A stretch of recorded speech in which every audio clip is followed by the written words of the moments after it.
The language in SB 31 is a small step in the right direction, but women should be very paying attention to what's happening in Austin. Reproductive health care advocates have been sounding the alarm over legislation that would supposedly clarify the medical exemptions to the state's abortion ban. Now, several of them are reversing course.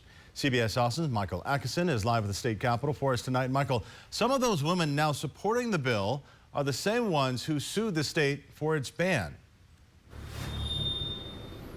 Yeah, well, the concern was that that bill would effectively revive a 100-year-old law that could potentially open the door to women being prosecuted for obtaining abortions. But now those advocates say they're in support of the bill after meeting with lawmakers who assured them that that wouldn't be the case. This is a small step towards where we need to be as a state. One of the most high-profile bills this session purports itself as clarifying the state's abortion law to carve out exactly when doctors are medically permitted to provide one, and it could get some critical supporters, the very women who sued this state after they were denied life-saving abortions. I will be very proud to, maybe for the first time in a long time, provide the rest of the country with a tiny little bit of hope on the reproductive freedom fight. Initially, they had been critical of the bill and even planned on criticizing it during a press conference on Tuesday. That changed after Senator Brian Hughes told them he would meet to discuss their concerns and rewrite the bill. It boils down to the idea that it seeks to clarify every abortion ban in Texas, including the one that came before Roe v.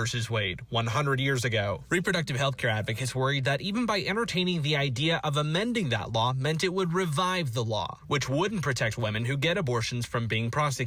Democrats had previously assured them SB 31 wouldn't do that. What's your message to those Democrats who signed on to the legislation even when it had those concerns that you guys had that this would open the door to the pre-Roe abortion ban? What I do appreciate is that Democrats and Republicans have listened to our concerns. At the same time, lawmakers are still looking to take the abortion ban further. For example, the House had been set to hear a bill that at the last minute was pulled that could have basically done just that. Prosecute women for obtaining abortions by amending the state law on murder to include unborn children as victims. I don't think there was a lot of appetite in the legislature, even among the Republican caucus, to move in that direction.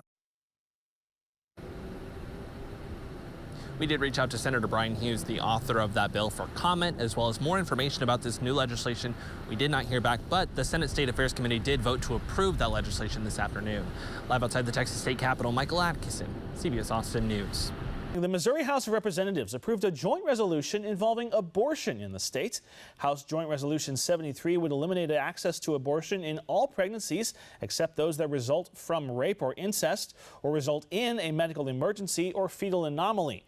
Missouri's former abortion law made virtually no exceptions, and lawmakers in support of this resolution insist many Amendment 3 supporters simply wanted to restore access in those cases. They argue that those voters would have made a different choice had they understood their claims that the amendment bars restrictions against late-term procedures or the medical qualification of providers. Those against the proposal disagreed. I don't know who we think we are to assume that the people did not know what they were voting for on the same day they voted for us. You want to overturn the will of the people because you didn't like the result? I've heard a lot of talk that this is overturning the will of the people when in fact we want to give it back to the people. Now, as we've discussed last week, Providence St. Joseph Hospital is now facing another lawsuit related to the alleged refusal to provide abortion care to a patient. The North States News' Vianna King spoke with lawyers at the National Women's Law Center today about the complaint. She also received a statement from hospital leaders. She joins us now live outside of the hospital with what's next in this case. Vianna? Ariana, at this time, there will be no further action with the lawsuit until Providence responds, which they have some time to do. This new complaint comes after the February 14th protest following the lawsuit from California Attorney General Rob Bonita against Providence St. Joseph Hospital for allegedly refusing to provide emergency abortion care. In the complaint, they're seeking that St. Joseph Health of Northern California LLC, the Eureka California Hospital, and its parent companies, St. Joseph Health System and Providence St. Joseph Health, to be prohibited from denying anyone else treatment under similar circumstances. And hoping to get broader relief in the form of a court order that would bind all of the Providence hospitals in California to comply with California law, not simply the one hospital that refused to treat.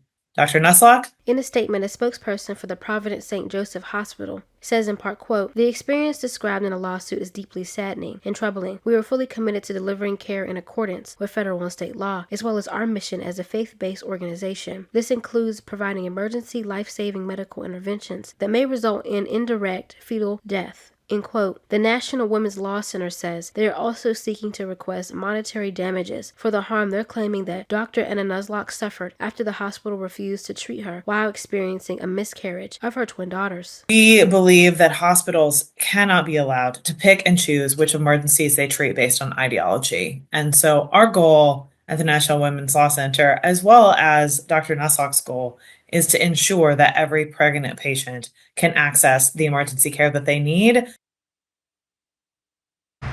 Again, according to Bell, Providence Hospital still has until May 5th to respond. We will keep you updated as this continues.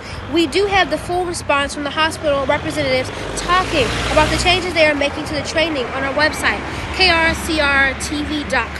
Live in Eureka, Viana King, the North States News.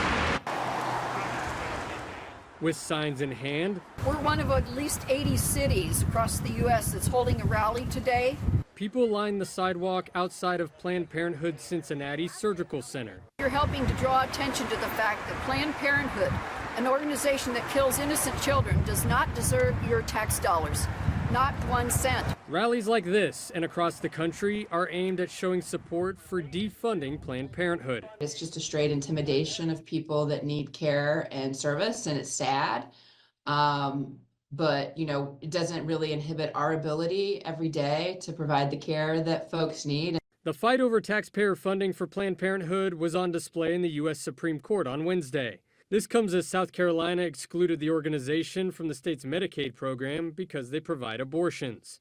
On the line with the High Court judge's decision is whether Medicaid recipients can freely choose a health care provider, including Planned Parenthood physicians.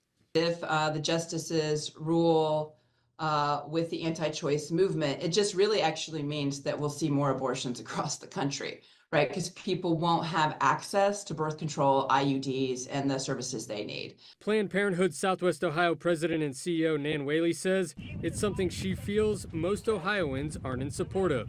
We passed a constitutional amendment in 2023 that 57% of Ohio voters voted in favor of protecting the work we do every day, from family planning to abortion services and Planned Parenthood. That percentage is even higher in Cincinnati and Hamilton County. And so the public is actually very much with us. In Cincinnati, Chris Arnold, Local 12 News.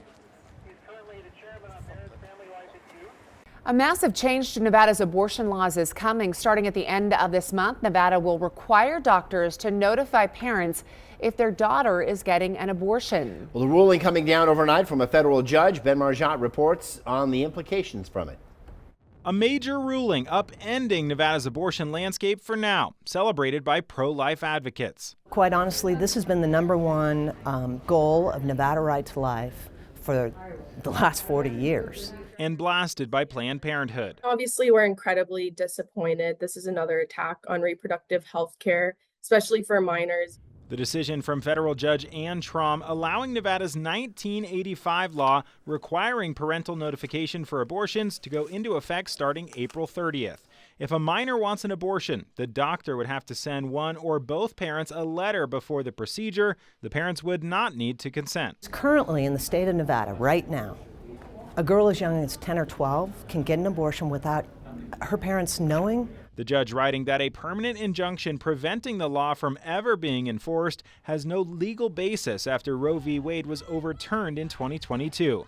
Planned Parenthood saying young people deserve confidential abortion care. So we really believe that young people, just like everyone else, are capable of making decisions about their reproductive health care, their sexual health care, and ultimately their futures. Nevada Right to Life's executive director disagrees. A child can't get a Tylenol at school.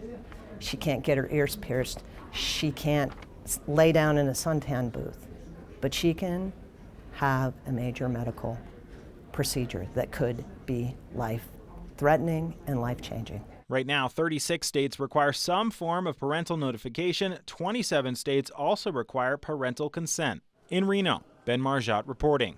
State of Nevada can now begin enforcing a law that's been on hold for 40 years. They'll begin enforcing that again at the end of this month. This law requires parental notification for minors seeking abortions. It was put on hold because a judge issued an injunction against the law, saying that it was in conflict with the Roe v. Wade decision, which made abortion legal in our country. Roe v. Wade was overturned in 2022 by the Supreme Court, leading to the decision to now allow enforcement of the law here in the state of Nevada.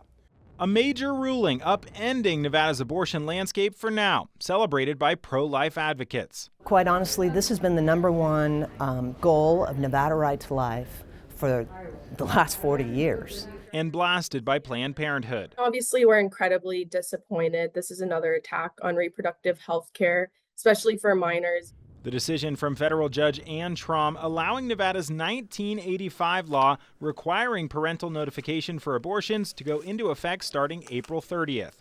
If a minor wants an abortion, the doctor would have to send one or both parents a letter before the procedure. The parents would not need to consent. Currently in the state of Nevada, right now, a girl as young as 10 or 12 can get an abortion without her parents knowing. The judge writing that a permanent injunction preventing the law from ever being enforced has no legal basis after Roe v. Wade was overturned in 2022. Planned Parenthood saying young people deserve confidential abortion care. So we really believe that young people, just like everyone else, are capable of making decisions about their reproductive health care, their sexual health care, and ultimately their futures. Nevada Right to Life's executive director disagrees. A child can't get a Tylenol at school. She can't get her ears pierced. She can't lay down in a suntan booth.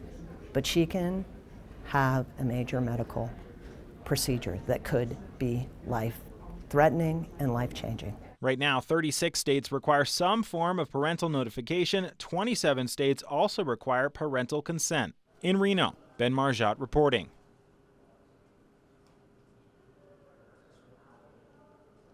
Well, Nevada will begin enforcing a law requiring parental notification for minors seeking abortions, and that starts on April 30th. This follows a federal judge's decision that came down yesterday. Now, the law had been on hold since 1985 due to a federal injunction after Planned Parenthood of Washoe County argued that it conflicted with Roe v. Wade. The injunction was upheld by the U.S. Court of Appeals for the Ninth Circuit and made permanent in 1991.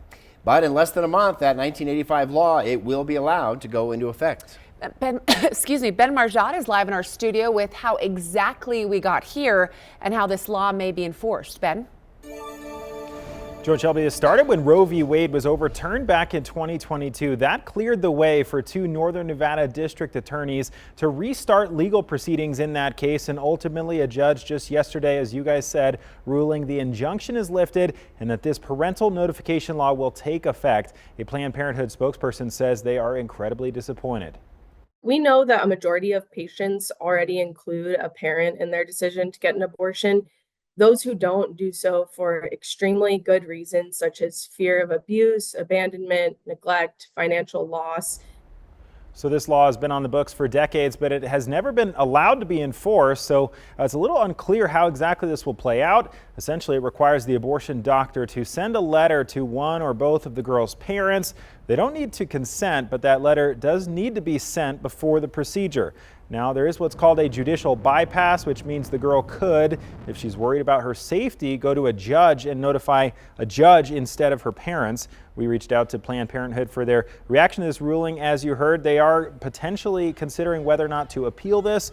Pro-life groups like Nevada Right to Life are thrilled. Their executive director today telling me this is what that group has pushed for many years. If something tragically goes wrong, there's adult eyes that care about her on her. You know, if she's running a temperature or she's got extreme bleeding, parents should know so that they can get her the kind of medical help she needs right away. Planned Parenthood saying that they are considering all their options and that this ruling will almost certainly be appealed. If that does happen, it would go to the Ninth Circuit Appellate Court in San Francisco. Of course, we'll continue to track this closely and let you know what happens. Live in studio, Ben Marjat, News 4 on your side. All right, thanks so much, Ben. And today, for our local question of the day, we want to know, do you support parental notification for minors' abortions? To vote, you can scan the QR code right there on your screen or head over to our website, mynews4.com. And reaction to the ruling is pouring in on social media. On our KRNB Facebook post, Katie commented, quote, "As someone who 100% supports abortion, I would be furious if my baby had to go through something like that alone." Another viewer commenting on our Instagram post saying, quote, "Let's keep taking rights away from our future generations. Good job, America," they say. Keep it up. Well, in November of 2024, Nevada voters overwhelmingly passed a ballot question to enshrine abortion rights in the state constitution. Question 6, it was passed 64% to 36% statewide. Now, it must be passed again in 2026 in order to amend the Constitution. If it does pass again, the amendment would not expand current access in the state, but supporters and organizers of the initiative say it will add an extra layer of protection. Right now, 36 states require some form of parental notification for minors seeking abortions, with 27 states also requiring parental consent. Nevada will require only notification. The states shaded in orange require consent before minors get an abortion, while the states shaded in blue require notification. Some states do require both.